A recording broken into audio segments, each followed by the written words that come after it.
আসসালামু আলাইকুম ভিউয়ার, চট্টগ্রাম এয়ারপোর্টে বিমান ল্যান্ডিং দেখার জন্য সবচেয়ে সুন্দর এবং উপযুক্ত জায়গা হচ্ছে এটা। জাস্ট বোট ক্লাব, ওই দূরে যে জায়গাটা দেখতে পাচ্ছেন, ট্রাক আসতেছে, ওইটা হচ্ছে বোট ক্লাব। জাস্ট বোট ক্লাবের একটু পাশে এই জায়গাটা, এবং যেদিক থেকে ট্রাকটা আসতেছে এটা হচ্ছে চট্টগ্রাম এয়ারপোর্টের ওদিক থেকে ট্রাক আসতেছে। আর আমার ডান পাশে যে জায়গাটা দেখতে পাচ্ছেন, এটা হচ্ছে রানওয়ে, এখানে বিমান ল্যান্ড করে। তো চট্টগ্রাম শহর থেকে আপনারা বোট ক্লাবে আসলে বোট ক্লাবের পাশে এসে দাঁড়াইলেই সুন্দরভাবে বিমান ল্যান্ডিং দেখতে পাবেন।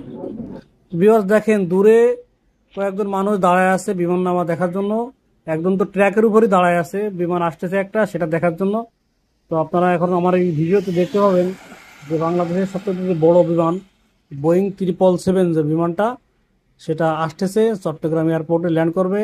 এই বিমানটি ঢাকা থেকে আসতেছে, বোয়িং 777 ঢাকা থেকে এসে এটা এখন সময় হচ্ছে সন্ধ্যা 6টা।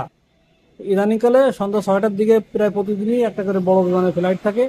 দেখেন বিমানটি নামতেছে, সামনে দিয়ে একটা কত সুন্দর একটা গাড়ি চলে গেল। দেখেন একদম সুন্দরভাবে দেখা যায় এখানে বিমান ল্যান্ডিং, অনেক কাছ থেকে ভালোভাবে দেখা যায়, ঢাকা এয়ারপোর্ট থেকেও ভালোভাবে দেখা যায় যে বিমান ল্যান্ডিং এর চাকার ঘর্ষণটাও পর্যন্ত ভালোভাবে দেখা যায়। দেখেন কত সুন্দরভাবে ল্যান্ড করতেছে বিমানটা। এই বিমানটা ঢাকা থেকে আসছে, বোয়িং 777 বিমান, বাংলাদেশ এয়ারলাইন্সের। বিমান দেখেন আরেকটা বিমান আসতেছে, এটা অভ্যন্তরীণ বিমান, এটা এয়ার এক্সট্রার একটা বিমান। এই বিমানটাও ঢাকা থেকে আসতেছে। চট্টগ্রামের সঙ্গে শুধু ঢাকার এই বিমান যোগাযোগ আছে, অন্য কোনো এয়ারপোর্টের বিমান যোগাযোগ ব্যবস্থা নেই। আর ইন্টারন্যাশনালি কয়েকটা রুটে বিমান রেগুলার যাতায়াত করে। সেটা তো দেখলেন আগের ভিডিওতে যে বিমান বাংলাদেশের সবচেয়ে যে বড় বিমান বোয়িং 777 ঢাকা থেকে এসে জেদ্দার উদ্দেশ্যে এটা ছেড়ে যাবে। আর এখন যেটা ল্যান্ড করতেছে এটা এয়ার এক্সট্রা, এটাও ঢাকা থেকে আসছে। এখানে যাত্রী নামায় দিবে, নামা দেওয়ার পরে আবার নতুন করে যাত্রী নিয়ে ঢাকার উদ্দেশ্যে চলে যাবে।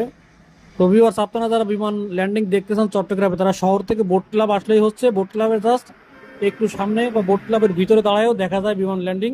সবাইকে ধন্যবাদ।